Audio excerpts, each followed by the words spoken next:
Em, Hola, buenas tardes desde el lugar en donde nos estén viendo. Em, Bienvenidos a esta charla que vamos a tener con Diego Jadán Heredia. Perdón. Em, esta charla está organizada por la revista Pares, que es una revista electrónica interdisciplinaria internacional de ciencias sociales y que busca ser un espacio en donde dialoguen las distintas disciplinas como ciencia política, derecho, filosofía, historia, relaciones internacionales, sociología. Y es un espacio también para que trabajos de eh, personas que estén estudiando el grado, el posgrado, puedan integrar sus investigaciones y sus trabajos y pueda haber distintas contribuciones y distintas discusiones alrededor de temas.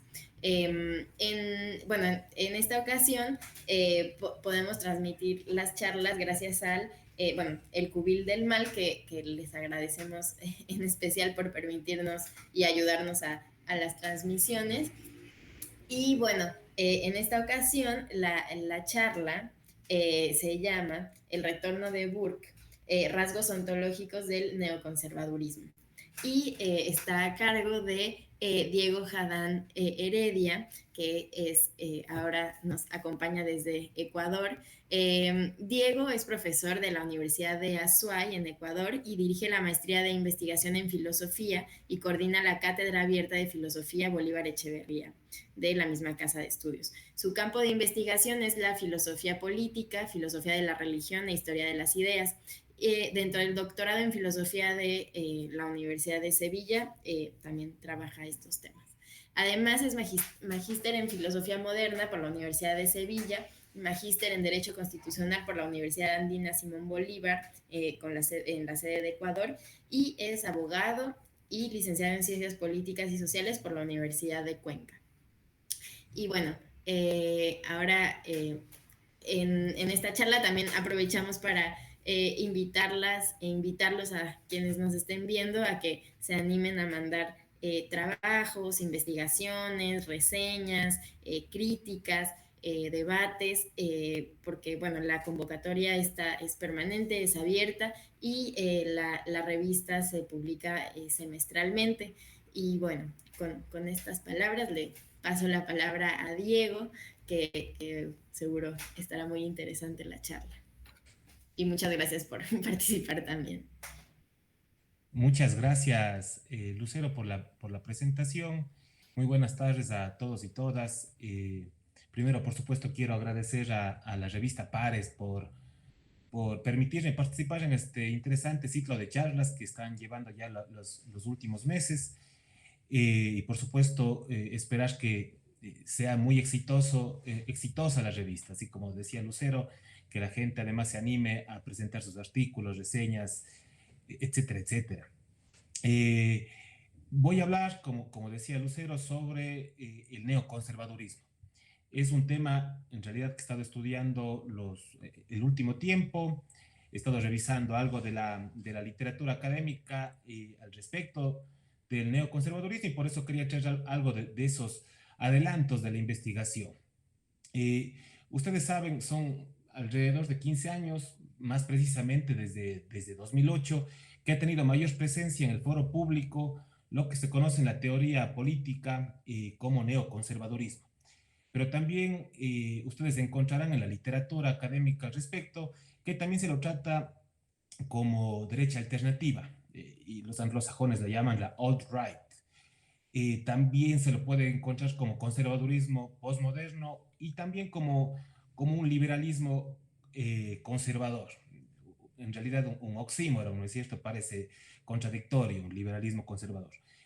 Algunos otros autores y autoras, cuando hablan del neoconservadurismo, se refieren a él como una nueva derecha. Pero en realidad, aunque por supuesto en los estudios que se hacen se justifica plenamente por qué se utiliza, pero no es tan exacto el término. Y a veces se presta a equívocos hablar de nueva derecha como lo mismo que la alt-right o la derecha alternativa, y a eso nos vamos a referir después, encontrar también estas distinciones. Eh, En la literatura, como digo, se utiliza de manera indistinta los términos. Y eso también pasa porque este fenómeno político no es homogéneo. Cuando hablamos de neoconservadurismo, hay diversas manifestaciones, hay distintas y a veces incompatibles manifestaciones de neoconservadurismo. Cuando utilizo la palabra manifestación, me refiero a expresiones de neoconservadurismo. Por eso quiero en esta charla hacerlo desde una metodología filosófica, fenomenológica, atender esos rasgos, como pongo en el título de la charla, rasgos ontológicos, podría también decirse características esenciales que le hacen ser al conservadurismo lo que es, pero al mismo tiempo rasgos que en algunos casos son comunes a todas sus formas de expresión, en otros casos que los diferencian. Además, una premisa metodológica siempre es abordar este tipo de fenómenos políticos desde una perspectiva de complejidad, porque es algo complejo al no ser homogéneo. Así, voy a dividir esta charla, que además, por supuesto, no es tan larga, pero la divido en tres partes fundamentales. En una primera, vamos a ver algunas características de esa narrativa neoconservadora.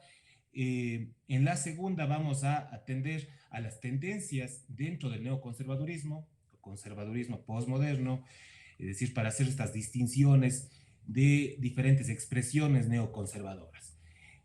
Como dice algún autor, así como es muy necesario distinguir entre conservadores y liberales, o entre conservadurismo y liberalismo, también es necesario afinar la mirada para distinguir entre las diferentes expresiones que hay dentro del mismo conservadurismo. En la tercera parte solamente hago una brevísima referencia a los antecedentes históricos de este fenómeno. Vamos a ver primero unos 3 vídeos cortísimos que nos van a ayudar a ilustrar de qué hablamos cuando hablamos de neoconservadurismo. Vamos a ver 3 tipos o 3 manifestaciones o expresiones del neoconservadurismo. Vamos a ver un primer vídeo, todos son cortitos de 2 o 3 minutos. El primero es vamos a ver sobre el caso de Vox en España. Es un discurso que hace Santiago Abascal, que es presidente del partido Vox, es del año pasado nada más. Y bueno, no sé si me puede ayudar, Gise, por favor. Usted no es culpable de todo. China es culpable. Hay que señalar la responsabilidad de la tiranía comunista china. Debemos, todos los que estamos aquí, proteger a los españoles.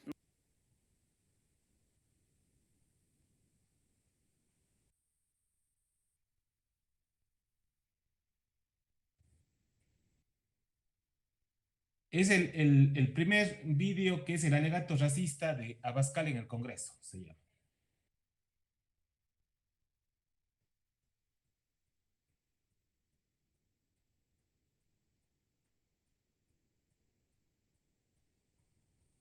Ustedes se van a fijar que en este vídeo muestra una de las manifestaciones del neoconservadurismo y esta distinción entre los nacionales y los extranjeros, los inmigrantes.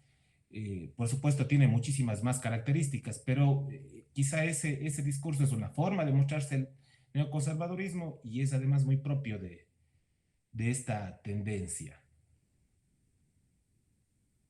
Usted no es culpable de todo. China es culpable. Hay que señalar la responsabilidad de la tiranía comunista china. Debemos, todos los que estamos aquí, proteger a los españoles. No han tomado ninguna medida sanitaria respecto a los temporeros extranjeros que venían a trabajar legalmente a España y eso ha acabado convirtiéndose en uno de los principales focos de la epidemia en estos momentos. Ustedes son culpables de llamar a la inmigración ilegal. A gritos, señor Iglesias, sistemáticamente, abandonando a los españoles más humildes. Son ustedes los responsables de una inmigración ilegal que estos días está tomando tintes de verdadera invasión silenciosa y silenciada por sus cómplices en los medios de comunicación, con cientos de contagiados llegando a nuestras costas, con colapso sanitario en esas zonas, con los CIEs cerrados a cal y canto y los ilegales campando a sus anchas, con inseguridad en los barrios y con bandas de ilegales incontrolados. ¿Cómo van a ir los turistas a Canarias si lo único que ustedes permiten llegar a Canarias son cayucos con personas infectadas? Que no vengan los del norte con controles sanitarios a gastar dinero en España. Eso sí, que vengan del norte de África sin ningún tipo de control, ilegalmente, infectados, y a cobrar del dinero que no llega a los españoles, el dinero de los españoles que no llega a los españoles más modestos y más humildes. Eso es lo que ustedes provocan y lo que ustedes quieren. Turistas ni uno, inmigrantes ilegales todos. Ahora, por favor, si puedes ponerle, Gise, el vídeo de la AfD, el éxito de los alemanes de euroescépticos se llama el vídeo. En cambio, la AfD, para quienes no lo conocen, es el partido de la derecha alternativa alemana, la que se llama Alternative für Deutschland. Asimismo, es un reportaje pequeñísimo sobre el éxito que está teniendo. Por favor. La marcha triunfal de Alternativa para Alemania parece imparable. Así lo ve al menos Frauke Petry, presidenta de la AfD en Sajonia. La empresaria y madre de 4 hijos se trasladó expresamente a Berlín el día después de las elecciones europeas. Nos alegra mucho de que el partido haya logrado dar el salto a la arena política internacional. Tras el éxito en las europeas, la dirección federal se reúne en Berlín para fijar las próximas metas del partido. En agosto se celebran comicios en Sajonia. Petry confía en acceder al Parlamento regional. La empresaria conservadora es la estratega electoral más exitosa de Alternativa para Alemania. Por eso es saludada calurosamente por el presidente de la formación, Bernd Lucke.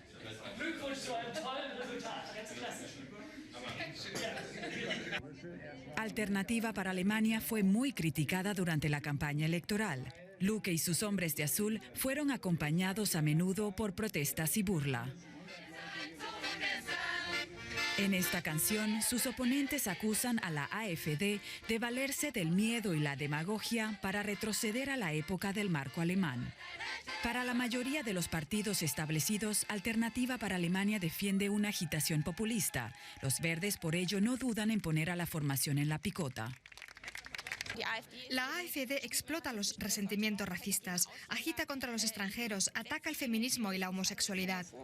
La AfD se defiende como un partido crítico con el euro y la Unión Europea. Su alternativa es fortalecer el Estado nacional. Quiere menos música en inglés en la radio y que Alemania solo acepte inmigrantes que sean útiles. Estas tesis eran, hasta ahora, casi exclusivas de la derecha populista alemana. El programa de la AfD no puede ser calificado de populista de derecha. En el ámbito económico defiende posiciones liberales clásicas y en cuestiones sociopolíticas es un partido nacional conservador. Es esa línea nacional conservadora lo que hace peligrosa a la AfD, asegura Franz Niggemann, y por eso abandonó el partido. Según apunta, la imagen de la familia que transmite la AfD responde a los modelos religiosos, padre, madre, hijos. No hay margen para otras formas de convivencia. Es un partido intolerante, no admite a las minorías. ¿Por qué no? Porque se aferran a valores de los años 50. Es como vino nuevo en odres viejos. Emplean argumentos de los años 50. Ese vino parece interesar, sin embargo, a determinados alemanes. No obstante, más de la mitad de los electores que votaron a la AfD lo hizo para castigar a los otros partidos. Pero para su presidente lo importante es el resultado electoral. Creo que es la prueba concluyente de que en Alemania hay un nuevo partido. Ya he apuntado a que la AfD es un pequeño partido interclasista. Representamos los intereses de todo tipo de ciudadanos y electores, tanto de sectores intelectuales de altos ingresos como del pueblo llano. La AfD obtuvo 7 eurodiputados, pero necesitará aliados para formar un grupo parlamentario. El jefe de la AfD ha descartado ya cooperar con ultraderechistas como Le Pen o Wilders. Lucke prefiere a los Tories ingleses. Igual que los conservadores británicos, nosotros también rechazamos la idea de un Estado central europeo. Los dos partidos queremos una Europa de la diversidad y no de la uniformidad.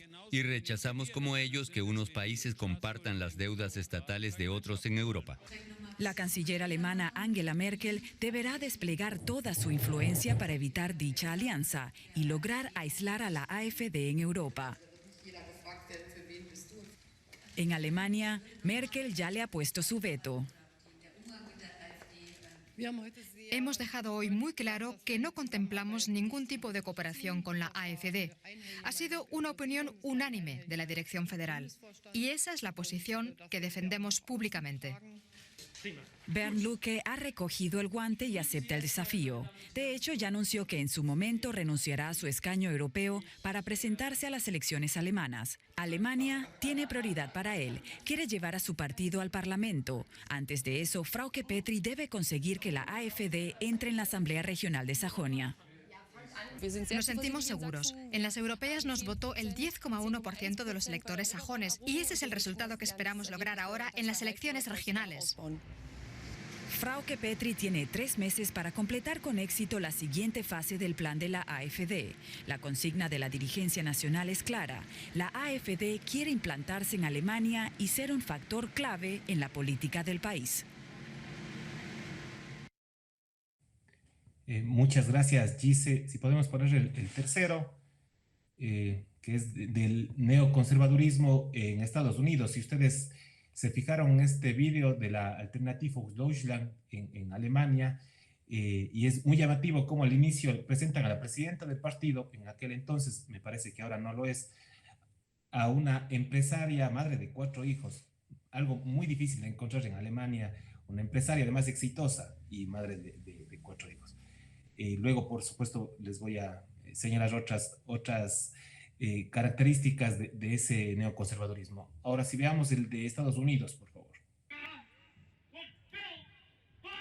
Si puedes ponerle subtítulos, por favor, Gise, que salga por lo menos en inglés. Eso.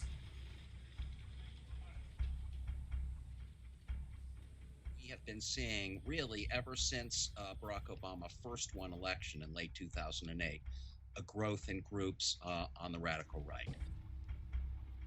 In 2008, we went from about 150 so-called patriot groups, anti-government radical groups, to something like 1,360 groups in 2012. In the last year, though, Donald Trump has added fuel to that fire in a very big way.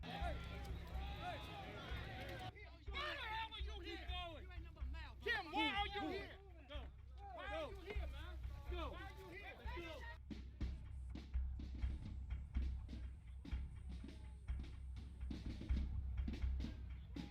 Al Gore and George Bush and people like Mitt Romney and these people, they're all the same. You know, they're all the same type of candidates. So it's pretty interesting this year to see something a little bit different. So. You know, we support those nationalist principles like closing the borders and things of that nature. So we do support those things, but we're not going to come out and endorse them. Donald Trump wants to bring back jobs to America. Give dignity to the American worker. It's not that Trump is telling these groups what to think. They have, had their own white supremacist ideology for many decades now. What Trump is doing is legitimizing. I came here to speak on behalf of Donald Trump. I've never met the man, but I can tell that he has nothing but the best interest of this country in heart.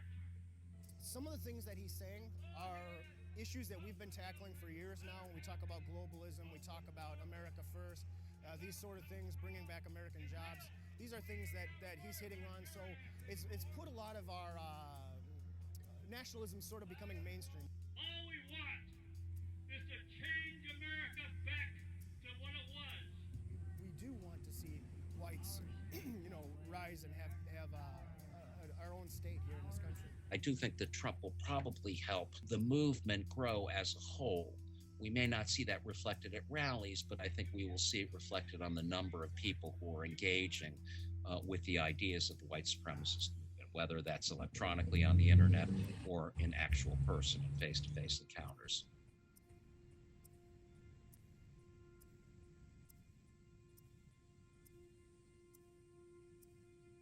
I mean, we are all across the country going to be watching the polling places. Where we have chapters, where we have members, we're going to be unofficially monitoring those polls in different parts of the country.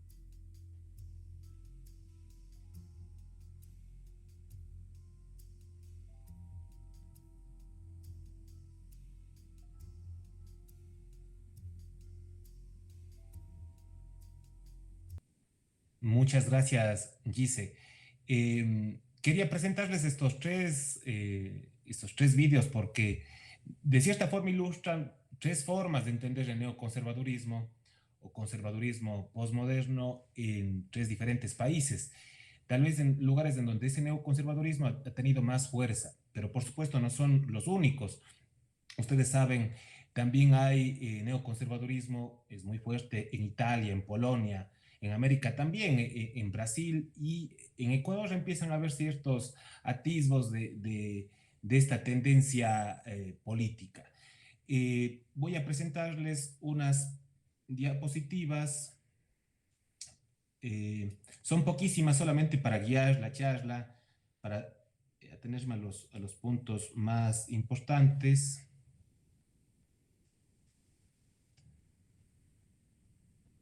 Me parece que ahí se está viendo. Entonces, a ver, he puesto la única imagen de estas pocas diapositivas, es esta. Puse al caminante sobre el mar de nubes, una pintura típicamente clásica, romántica, del romanticismo alemán del siglo XIX. Y la puse porque creo que uno de los rasgos, dos de las características que tiene el neoconservadurismo son románticas. Por un lado es el subjetivismo y por otro es la melancolía. Creo que cuando veamos qué es lo que añora, qué es lo que pretende, a qué aspira el neoconservadurismo, se verá esa melancolía por un pasado que a veces es imaginario en realidad. Bueno, ya vimos estos tres vídeos que quería yo mostrarles. Y bueno, resalto solo esto como parte esencial de los tres vídeos. En el caso del primero, de Vox, Santiago Abascal hace esta diferencia entre la protección españoles y eso, por supuesto, el peligro de los inmigrantes. No cualquier tipo de inmigrantes, sino los inmigrantes y las inmigrantes pobres. En el caso de Alemania, en cambio, se pone énfasis el neoconservadurismo alemán en fortalecer el Estado Nacional. Y una característica propia de esta derecha alternativa, además, es el nativismo. Es esta exaltación de lo nativo, de lo originario. Por supuesto, eso se asienta en la cultura, en la tradición. Y eso, por supuesto, también no tiene tiene muchísimas tensiones con la globalización. De hecho, es una reacción a la globalización. Además, hay esta idea de la crítica al euro, son euroescépticos y además quieren rescatar valores antiguos. En el caso de Estados Unidos, al inicio del vídeo quizá no se vio bien porque todavía no estaba con los subtítulos, pero un discurso hablaba del white Christian people. Es decir, se centraba el discurso, por un lado, en el origen étnico de la población y por otro lado, en su origen o en su religión común. Por supuesto, en el caso de Estados Unidos, la derecha alternativa es mucho más compleja, es decir, es mucho más heterogénea. Hemos visto solamente, aquí se centraba en esta tendencia neonazi, porque así se titulaba el vídeo, pero hay muchas otras tendencias también dentro de la derecha alternativa. No todas son cristianas, no todas defienden ciertos valores. Y además también hacen mucho énfasis en el trabajo para americanos y que los inmigrantes se vayan, es decir, se centra mucho en el patriotismo. El neoconservadurismo, como todo movimiento, por supuesto, utiliza símbolos.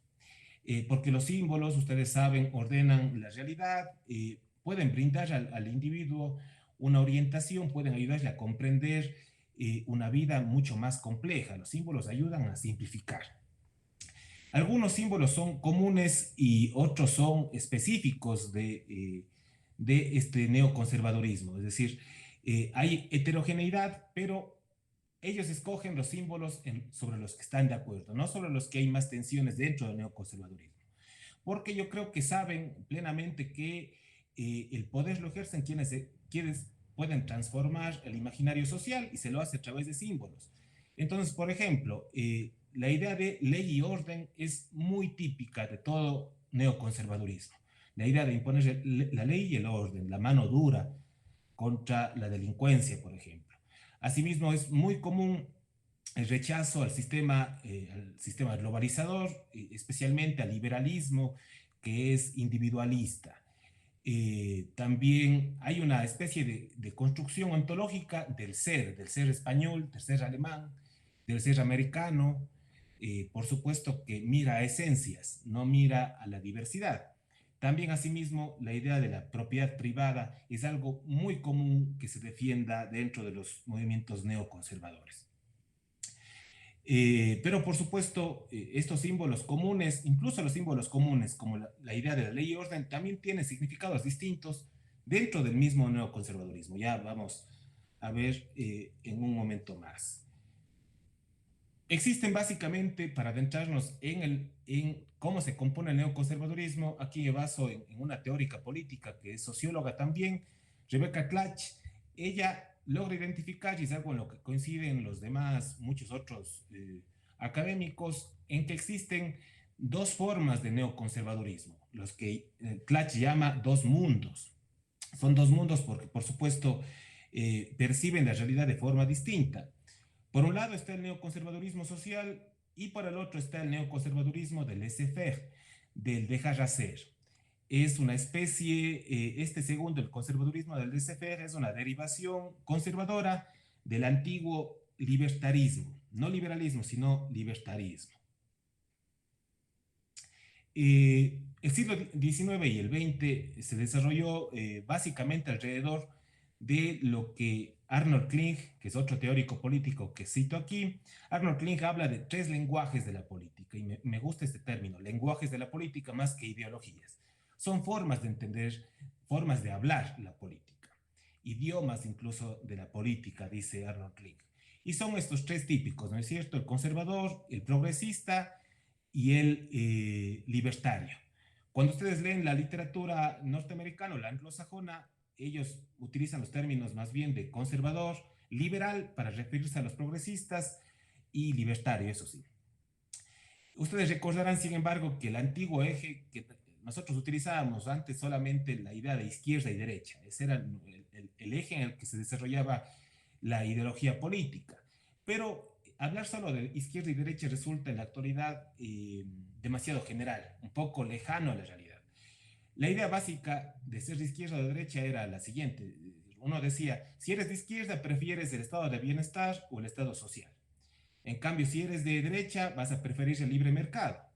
Si te mueves mucho a la izquierda, te constituyes en comunista. Si te mueves mucho a la derecha, en cambio, te vuelves un fascista, un facho. Pero este esquema, aunque resulta interesante, en su momento fue útil quizá, pero no atiende a los matices, a las combinaciones posibles que puede darse. Hablar de progresismo, conservadurismo y libertarismo resulta más adecuado. En especial porque no se deja de atender a una dimensión que izquierda y derecha no atiende, y es la dimensión cultural, la dimensión social y moral, que queda un poco difuminada en esos términos antiguos. Si volvemos a los tres lenguajes de la política que están en esta diapositiva, los progresistas normalmente se comunican, porque es un lenguaje, a lo largo de un eje, el eje opresor-oprimido. Aquellos que defienden a los desfavorecidos, por supuesto, son progresistas. Los que defienden a o son indiferentes a las dificultades de los oprimidos, son o conservadores o libertarios. Los conservadores, en cambio, se mueven o se comunican a lo largo del eje civilización-barbarie. Los que defienden las tradiciones, las virtudes probadas en el tiempo, son buenas personas, mientras que aquellos que son indiferentes o no les importan los ataques contra los valores occidentales, son malos, son una amenaza. Los progres son típicamente una amenaza para las ideas conservadoras. Finalmente, el lenguaje de la política libertario basa su discurso en el eje libertad-coerción o libertad-esclavitud. Es decir, aquellos que defienden los derechos individuales son realmente libres, son libertarios, y eso implica una defensa radical de la libertad. Y los que son indiferentes, en cambio, a las opresiones o a la intrusión del gobierno en las libertades, o son conservadores o son progres, que prefieren lo social antes que lo individual. El neoconservadurismo ha logrado la confluencia en la posmodernidad, y esto es importante, la confluencia, el pacto, digámoslo de alguna forma, entre conservadores y libertarios. Esta idea, por supuesto, oculta algunas diferencias, porque se mueven en ejes distintos. Veamos algunas de esas diferencias. Aquí he elegido solamente dos, por ejemplo, dos temas sobre los que básicamente tienen perspectivas diferentes, tanto el conservadurismo social como el conservadurismo del laissez-faire. Respecto a la naturaleza humana y el papel de la sociedad, por ejemplo, los conservadores sociales conciben al individuo como esencialmente pecador, es proclive a las pasiones, a dejarse llevar por los deseos.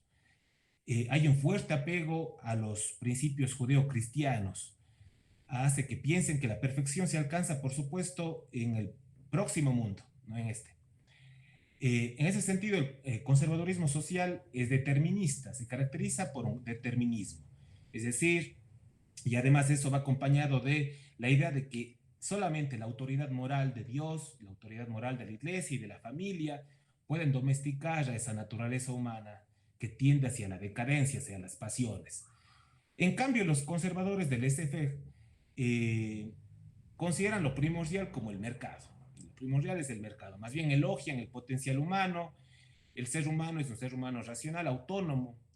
Por lo tanto, el interés individual es el que llevará, el interés individual en el mercado es el que llevará a la larga a la armonía social. Ellos no son deterministas, sino más bien hay una visión voluntarista de la naturaleza humana. Es decir, el ser humano a voluntad puede hacerse a sí mismo, una forma de decirlo. Si vemos otro tema, el del Estado, para el conservadurismo social, repito, una de las ramas dentro del neoconservadurismo, el Estado liberal, la secularización del Estado liberal,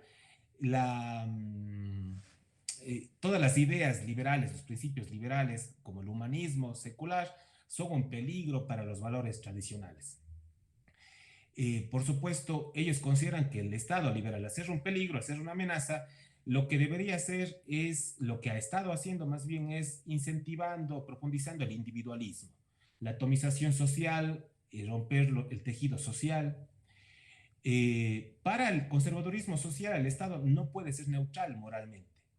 Más bien defienden la idea de que el Estado intervenga para promover ciertos valores, esos valores tradicionales, pero no los valores que promueven los liberales, sino más bien los valores que promueven la religión, que promueven la comunidad, el respeto a la autoridad, etc. El conservadurismo del laissez-faire, en cambio, pone énfasis en lo económico y por lo tanto no es que descuida lo moral, pero es principalmente lo económico y eso implica un Estado mínimo. Si ustedes se fijan en estas características, son incluso contradictorias. Y cuando ustedes quizás se ponen a revisar la página web del partido Vox de España, se darán cuenta que por un lado, entre los principios que defienden están la defensa de la familia, por otro lado está la defensa de la autoridad del profesor, dicen específicamente la autoridad del profesor que se ha descuidado, los valores al español que se le está descuidando, es muy conservadurismo social. Pero al mismo tiempo hay una gran defensa de la iniciativa económica individual, de que el Estado no debe intervenir demasiado o no debe intervenir en lo económico, una defensa del libre mercado. Es decir, al mismo tiempo defienden cosas que muestran esta doble composición del neoconservadurismo. Y aquí les he puesto también un ejemplo. Es decir, el neoconservadurismo puede identificar un problema por el que las dos partes del neoconservadurismo se alarma, un problema que sí identifica y que les parece preocupante, como es el de la delincuencia juvenil. Para los dos, la delincuencia juvenil es un problema social. Ahora, las dos partes del neoconservadurismo al mismo tiempo defenderán la ley y el orden. Ante la delincuencia, ley y orden. Pero ambos, en cambio, cuando se fijan, cuando uno acerca la lupa, digamos, a qué es lo que piensa el neoconservadurismo sobre la delincuencia juvenil, el conservadurismo social piensa que la delincuencia juvenil es un signo de decadencia moral, que eso se da por la debilidad de los valores, como los de la honestidad, como el trabajo duro, justamente por haberse perdido las tradiciones, la fortaleza de la familia, como este norte que tienen los individuos, hace que los jóvenes delincan. El conservadurismo del laissez-faire, en cambio, asimismo dice, es un problema la delincuencia juvenil, pero este problema es porque hay un Estado paternalista, por un lado, que le ha enseñado al individuo a que puede acceder a las cosas que quieren sin mayor esfuerzo, incluso sin hacer nada, el Estado le da cosas. Entonces, por eso la gente delinque.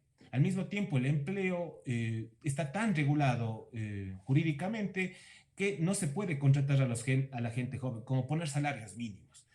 Este tipo de cosas hacen que los jóvenes delincan. Si ustedes se dan cuenta, entonces, ante la delincuencia juvenil, el neoconservadurismo reacciona, pero los motivos que ven para la delincuencia juvenil son distintos.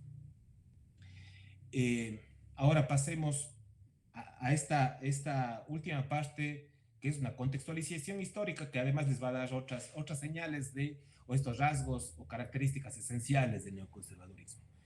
Es primero el neoconservadurismo un producto postmoderno, es decir, surge como consecuencia de la crisis de ciertos principios de la modernidad, o de los grandes principios de la modernidad.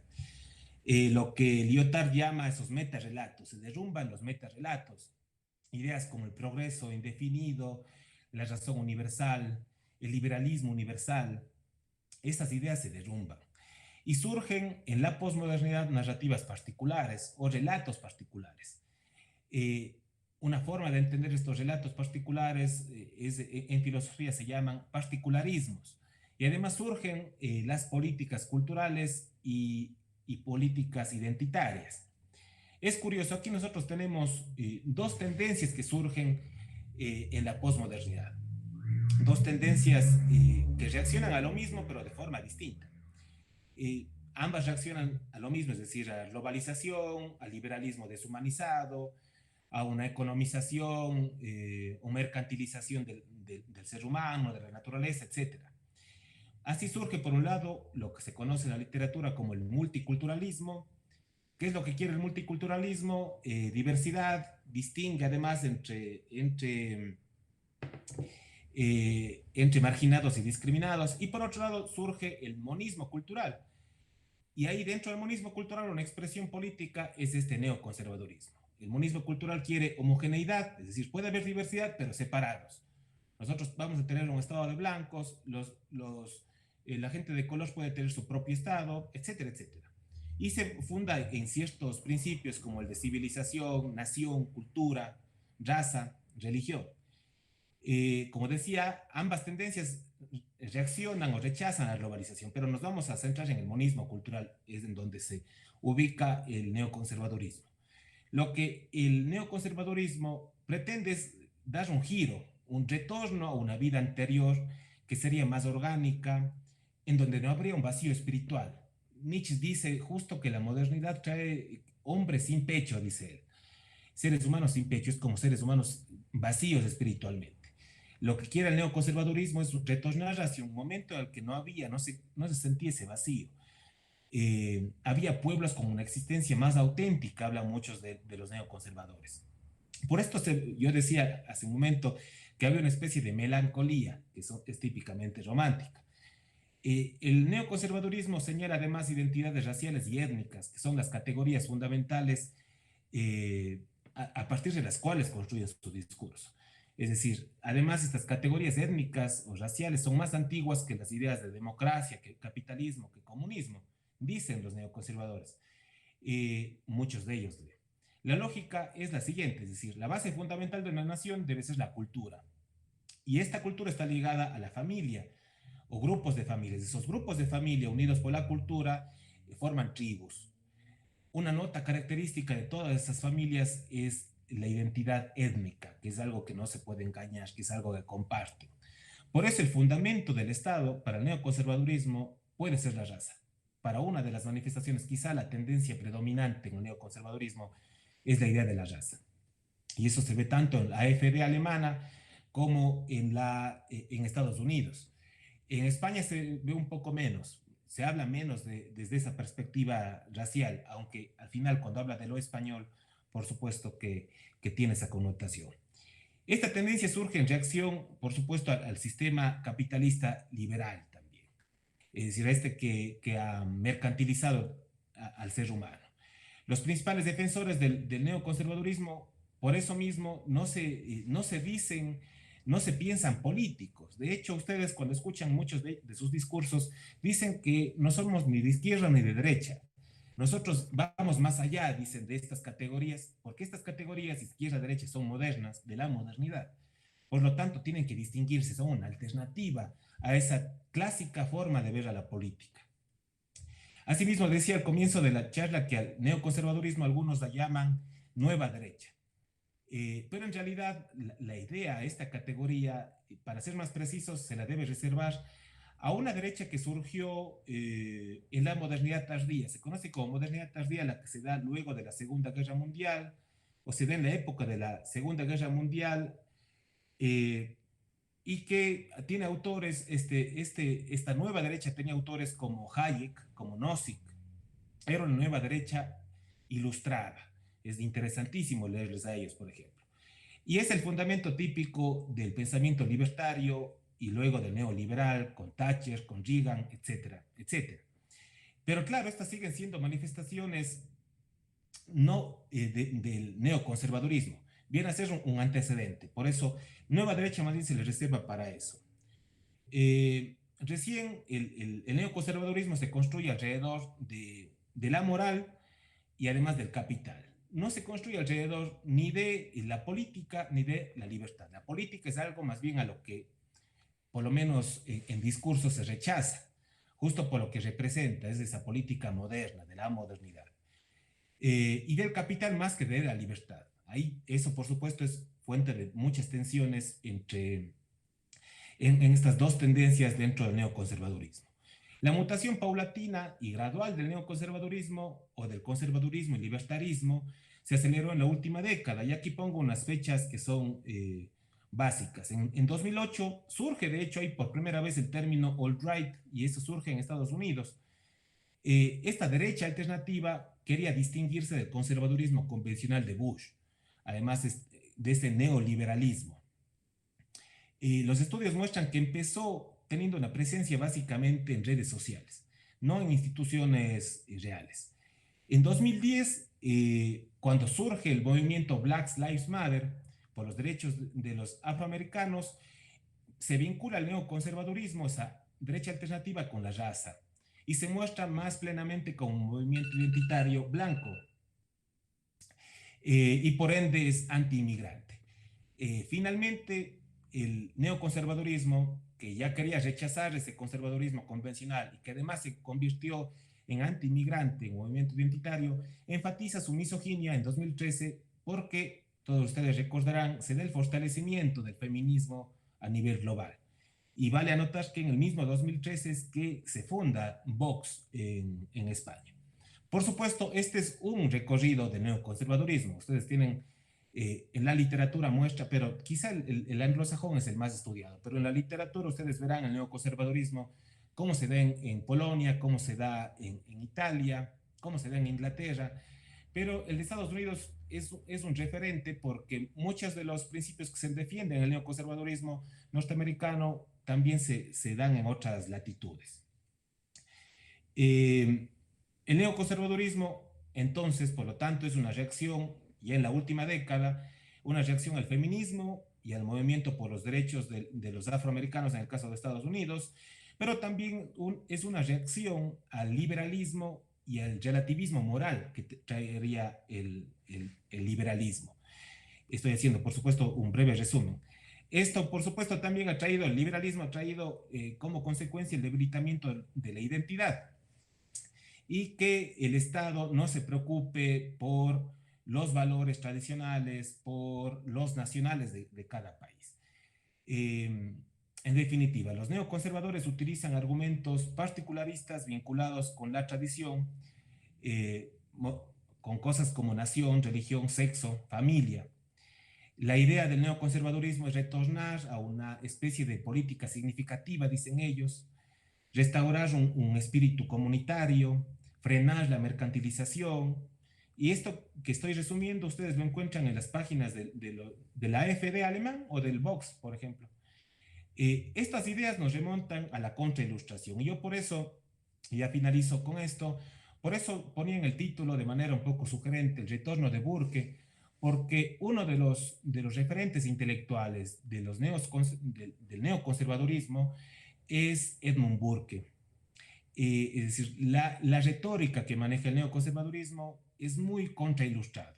Nos recuerda a un contrailustrado como Burke, pero no solamente a la contrailustración, sino también a una tendencia también de la modernidad, porque la misma modernidad no era homogénea. Entonces, por eso también otros referentes, John Locke. Me refiero desde una perspectiva histórica. El neoconservadurismo trata de rescatar del olvido, digámoslo, un primer liberalismo. Un liberalismo que para los neoconservadores sí reúne características de orden moral. No es como este liberalismo actual que es inmoral o relativista. Locke, por ejemplo, él sería un liberal auténtico, dice algún autor neoconservador, porque funda las bases, por un lado, del liberalismo, es decir, de los derechos a la propiedad privada, derecho a la vida, derecho a la libertad, pero bajo la teoría del derecho natural, es decir, una ley moral que es reflejo de Dios y que por supuesto es obligatoria y puede ser descubierta por la razón. Por otro lado, Edmund Burke, que él también sería otro liberal auténtico, aunque él haya sido un contrailustrado. Él fue un crítico del iluminismo francés y de la razón, y pongo esta breve cita de su clásica obra Reflexiones sobre la Revolución en Francia. Burke dice: la sola idea de que pudiéramos moldear a la sociedad de acuerdo con nociones abstractas de justicia, lo correcto y lo bueno, no es más que ignorancia junto con arrogancia. Burke está en contra de todo lo que sea abstracción.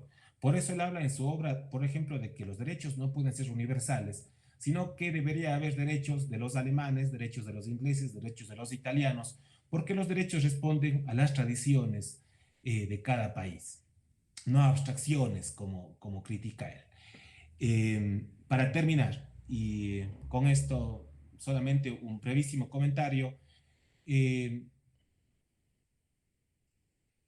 es usual que quienes no comulgan con las ideas neoconservadoras califiquen a los neoconservadores como fascistas o nazistas, es decir, por supuesto que los hay, como en Estados Unidos, como veíamos, pero cuando se les califica a los neoconservadores de esa forma, de plano se les niega cualquier posibilidad de diálogo, es decir, es casi que se les elimina cualquier tipo de legitimidad que tendrían sus demandas.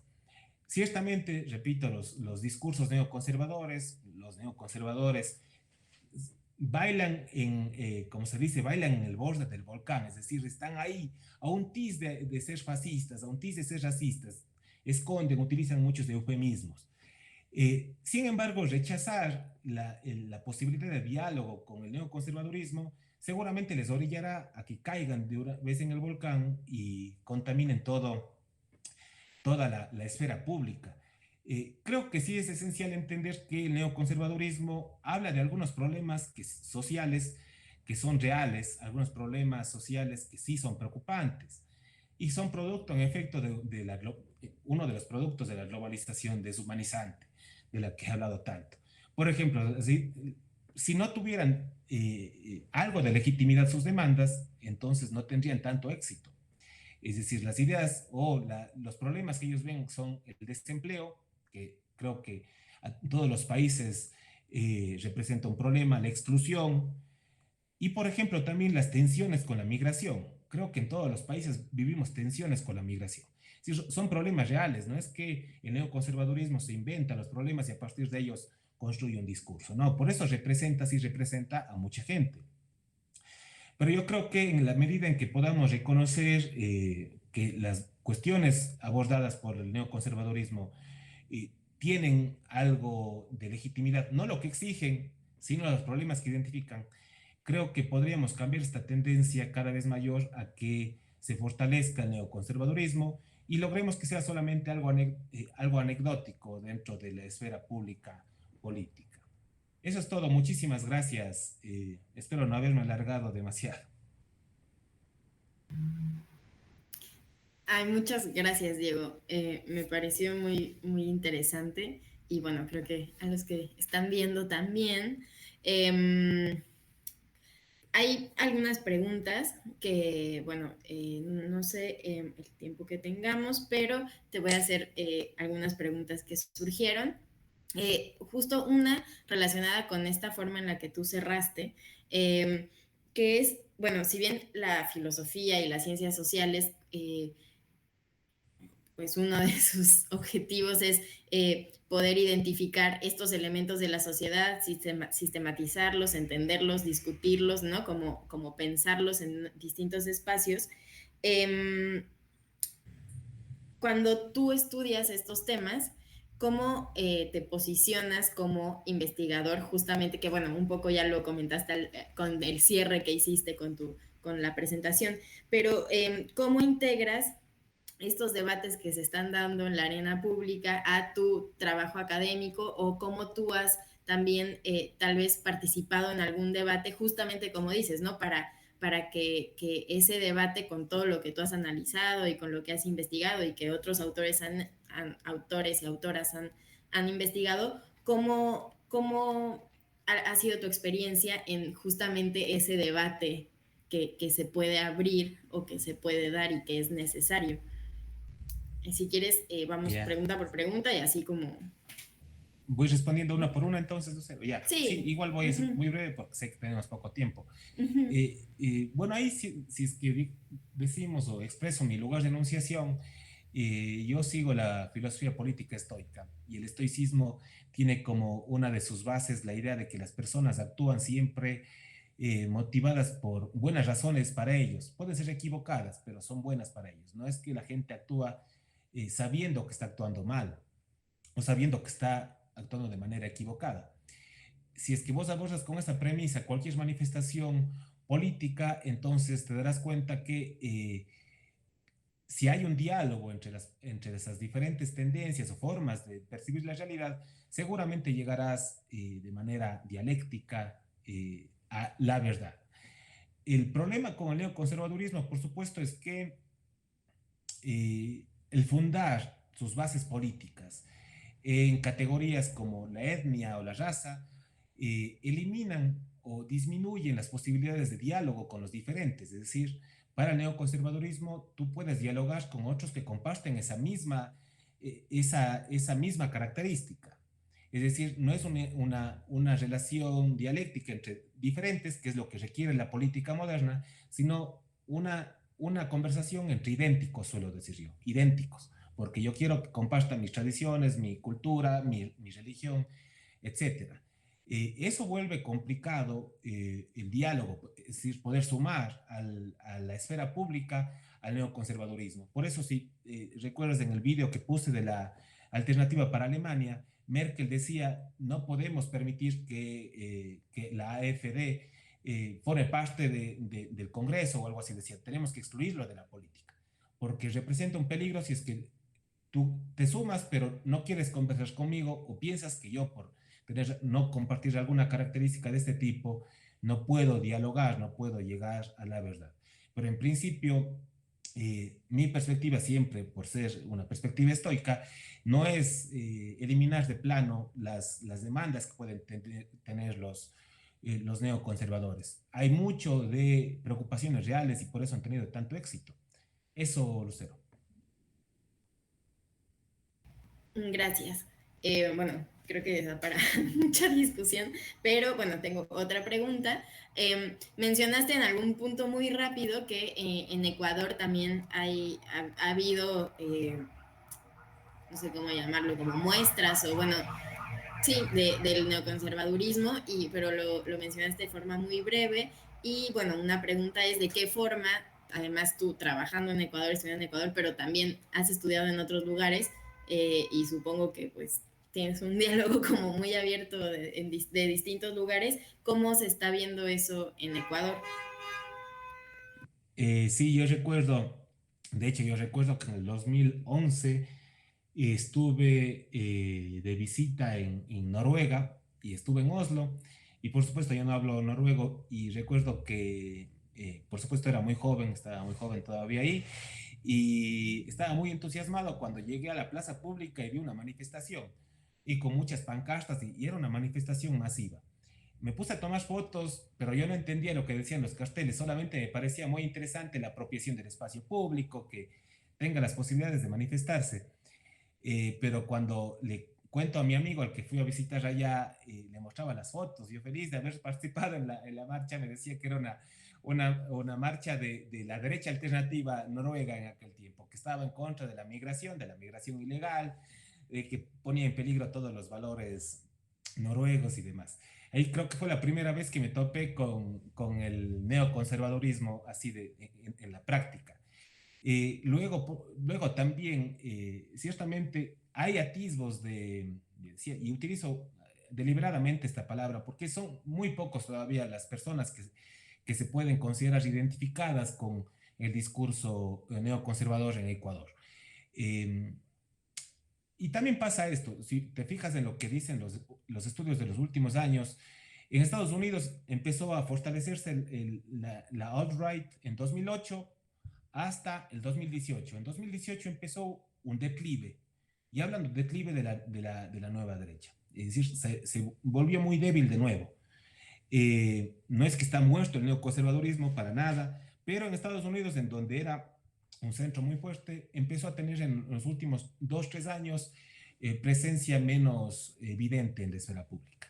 En el caso ecuatoriano, hay mucha influencia de Vox. Vox además tiene, si te fijas en la página web de Vox, tienen una dimensión internacional también. Es decir, ahí muestran a gente que vive en otros países y que quieran sumarse a Vox. Y acá, pero yo no he discutido con una persona, con alguno, es que, bueno, no conozco a algún teórico del neoconservadurismo en Ecuador, sino a políticos, que es otra cosa, políticos que están en el neoconservadurismo, y por esta complejidad que tiene al interior del neoconservadurismo, que encierra por un lado un libertarismo y por otro lado un conservadurismo, yo no sé si es que hay esa comprensión completa de quienes aquí tienen esta tendencia hacia el neoconservadurismo español especialmente. Porque a ratos es como un champús de cosas que defienden, es decir, hay una mezcolanza de cosas que se defiende.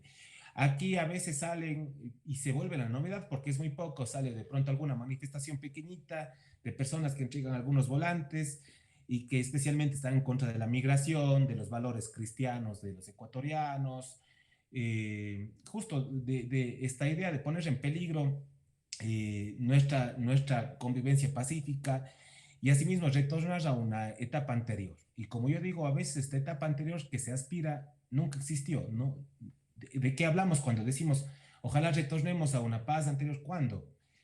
Cuando igual a las mujeres se las discriminaba por todo, cuando a los mestizos, peor los indígenas, no se les permitía estar en todo espacio.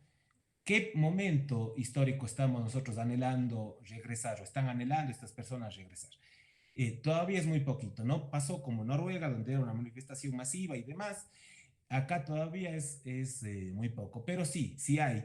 Y hay políticos que además saben que es una estrategia internacional poder vincularse con estas manifestaciones de diferentes lados, tienen algunos referentes teóricos que comparten. En Argentina está este chico, mejor no lo nombro, pero uno que sí que es un muy buen autor, por ejemplo, un referente teórico para los neoconservadores es Jordan Peterson. Se lo lee mucho, especialmente lo leen los hombres jóvenes y blancos, y lo leen mucho, y es un referente a partir del cual se han construido los discursos porque empieza a dar motivos o razones teóricas para poder organizarse, y empieza a organizarse de manera vinculada internacionalmente. Pero bueno, todavía en el caso ecuatoriano no está establecido o instituido formalmente algún partido de neoconservador. Sí, algunos políticos pertenecientes a partidos políticos tradicionales o partidos políticos de diferente tipo que tienen su simpatía con ideas neoconservadoras, eso sí. Muchas gracias por la respuesta. Y bueno, otra pregunta es, bueno,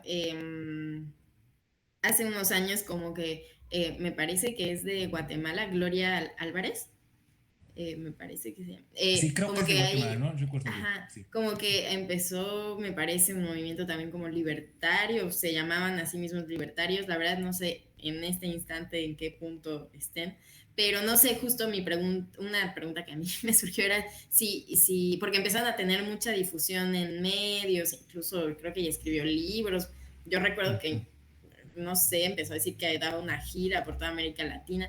Pero bueno, mi pregunta es si tenías alguna opinión al respecto de este movimiento que se llaman a sí mismos libertarios. Sí, y es justamente lo que logró el neoconservadurismo es la confluencia de que no estén como sueltos así personajes o teóricos.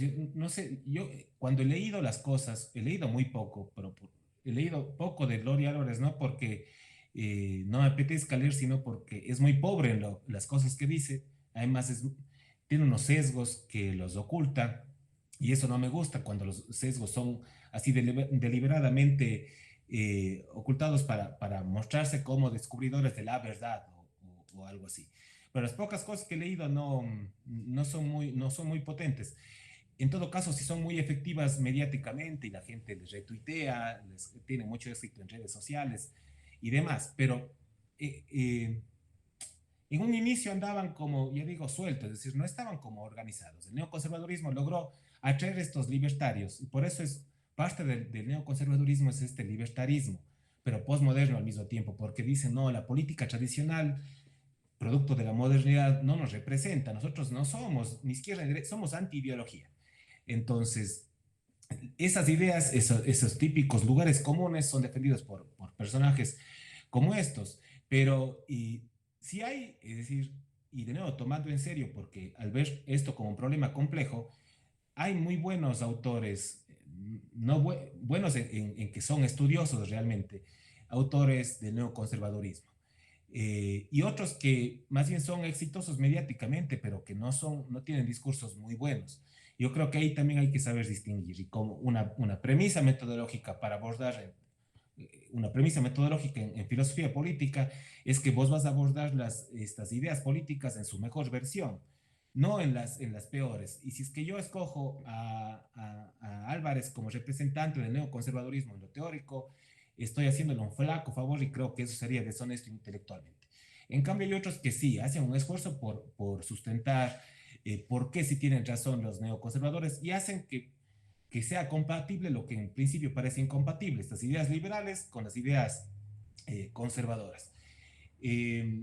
Eso, creo, no quiero alargarme más porque si no nos damos el tiempo. Sí, tenemos un tiempo más. Bueno, yo tengo una pregunta específica que tengo mucha curiosidad de saber qué piensas. Esta idea del regreso al pasado, que es, o sea, que puede ser vista como conservadora, también muchas veces es usada como argumentos dentro de movimientos no necesariamente de derecha, ¿no? O sea, como, no sé, por ejemplo, movimientos contra megaproyectos, o bueno, no sé. Justamente, por ejemplo, en otra charla que hubo con Paul, hablábamos como de movimientos indígenas, ¿no? Y entonces por ejemplo, en México está el EZLN, que también usa el recurso del regreso a cierta parte del pasado como un argumento de lucha frente a un presente no deseado, ¿no? Que no necesariamente es considerado ese regreso al pasado conservador.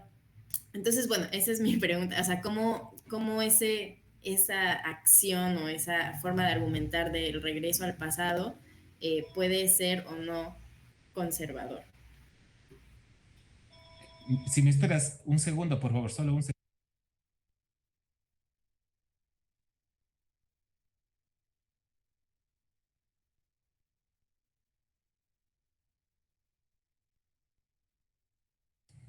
No desconecté el teléfono y justo me llamaron. Ya. No te preocupes. Sí, la pregunta resulta muy interesante porque además de nuevo es muy complejo. Porque claro, haciendo como ese gran resumen que hice yo, podemos ver que la posmodernidad o la crisis de la modernidad como me decía algún profesor mío, la posmodernidad es cuando la modernidad se mira al espejo. Y cuando se mira al espejo y se ve sus propios errores, surgen básicamente estas dos grandes tendencias. Hemos estudiado o querido compartir algunas de las ideas que tengo respecto a una de ellas, que es el neoconservadurismo, pero la otra es esta, que es una derivación del multiculturalismo. Me parece que hay una diferencia. A ver, hay ciertamente algunas cosas en común, pero hay otras que son diferencias. Algo en común sí yo he conversado mucho y de manera crítica con amigos y amigas que se dedican a estudios de este tipo y que parece de nuevo, por supuesto, leyéndolos en sus mejores versiones, que tienen muy buenas razones para defender ciertas aspiraciones a retornar a ese pasado en donde que la modernidad ocultó o que oprimió, etcétera, etcétera. Pero al mismo tiempo yo suelo mirar un peligro en los utopismos y este suele ser un motivo por supuesto, de mucho más debate del que en este momento podemos tener. Se construyen alrededor de utopías y eso, por supuesto, también puede ser leído en claves diferentes. Y yo creo que la gran ventaja del multiculturalismo es que esas utopías, que así como las tiene el neoconservadurismo, sus utopías, pero las utopías del multiculturalismo se desarrollan en clave de diversidad. Y esta es la gran diferencia, creo, con el neoconservadurismo. Porque no hay un monismo cultural, sino en clave de diversidad. Y a partir de este eje que yo decía hace un momento de oprimidos y opresores. Es decir, distinguir las relaciones de poder que hay entre las personas. Y además, incluir a los históricamente desfavorecidos. Es decir, yo creo que desde la tendencia de multiculturalismo puede fortalecer la esfera pública política. Se fortalece la esfera pública política porque nos ayuda a recordar que ciertamente la modernidad ocultó conocimientos, desvalorizó conocimientos, volvió universal algo que era local, lo que diría Boaventura de Sousa Santos, un localismo globalizado, algo que pasaba en Europa y no en toda Europa, ni siquiera solamente en Europa, en la Europa occidental, especialmente en Alemania, Francia, digamos, y especialmente Alemania. Esta ilustración alemana se volvió universal. Y eso, por supuesto, mirar eso es un producto de la posmodernidad, de haber visto ese gran problema de la modernidad. Yo creo que el multiculturalismo lo que nos ayuda es a sumar gente en el debate público. El problema sería si es que volvemos a pensar cuando el particularismo propio de este multiculturalismo se extremiza y de nuevo empezamos a pensar que la política va a hacerse entre personas que comparten una etnia o una cultura específica. Es decir, la política tiene que ser entre personas diferentes. Entonces, ese podría ser un problema, pero en principio el multiculturalismo más bien fortalece la esfera pública, aunque también tenga o construya ciertos utopismos, ciertas utopías. Ese es todo un debate, por supuesto, porque yo sigo sosteniendo y suelo esto debatirlo con mis amigos o colegas, qué tan real, en verdad, la utopía de retornar al pasado, pero existió ese pasado, qué estamos añorando, etcétera, etcétera. En muchos de los casos, por supuesto que tienen mucho de verdad, pero en muchos otros también creo que se puede estar ocultando ciertos matices, porque el pasado tiene matices que son determinantes. No puede dividirse la historia entre modernidad que trajo el mal para los pueblos y nacionalidades y lo anterior en la que se vivía en plena armonía, etcétera, etcétera. Creo que eso, y además tú, Lucero, como historiadora, sabrás que tenemos que complejizar el estudio del pasado, si no nos estaríamos engañando nosotros mismos. Sí, no, pues muchas gracias. Fue muy amena bueno, esta parte de las preguntas y bueno, tu presentación fue también de una forma muy, digamos, en menos de una hora pudiste hablar de muchísimas cosas que no solo están, digamos, como en la parte académica, sino que justo están reflejadas en todo lo que está pasando ahora y bueno, justo, bueno, es muy interesante poder ver esas relaciones. Y pues nada, te queríamos agradecer mucho, mucho por estar aquí presente y también por estar en la revista también acompañando. Y pues bueno, también, bueno, a los que a las y los que nos están viendo, nada más para avisarles que pronto ya va a salir el primer número de la revista, entonces estén al pendiente y que de todas formas sigue abierta la convocatoria para que puedan mandar trabajos, reseñas, investigaciones. Y cualquier cosa también nos pueden buscar en todas las redes si tienen alguna duda o les gustaría hablar de algún tema, pues ahí está abierto el espacio. Y pues muchas gracias a Diego, bueno, a Caro, a Gise y a todo también el equipo de Revista Pares y a el Cubil del Mal que también nos apoyó mucho para la transmisión. Muchas gracias también, Lucero, Gise, a todos, todas.